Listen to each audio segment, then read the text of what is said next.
pour l'aire d'un trapèze. Le trapèze est un quadrilatère ayant deux côtés opposés parallèles. Donc, c'est ça, la petite base et la grande base, ce sont les deux côtés qui sont parallèles. Ces côtés sont appelés les bases. La hauteur est un segment qui part d'un sommet de la petite base et descend à 90 degrés vers la grande base, la définition même de la hauteur, qui est toujours à 90 degrés. Un trapèze rectangle est un trapèze dont les côtés sont parallèles et à angle droit. Donc, par exemple, ça, on va dire que c'est un trapèze rectangle parce qu'il y a un angle droit. Dans un trapèze, le plus long des deux côtés parallèles s'appelle la grande base et le plus court s'appelle la petite base. Assez logique.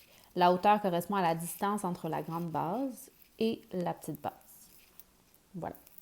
Donc, selon la démonstration sur GeoGebra de tantôt que vous avez regardé, vous avez vu que l'aire, on doit multiplier la mesure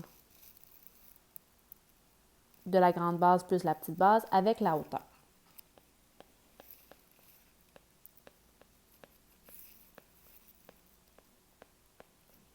Mesure de la grande base plus la mesure de la petite base fois la hauteur, tout ça divisé en 2. De façon plus générale, on est habitué de voir cette formule-là, B plus B minuscule fois la hauteur divisé en 2.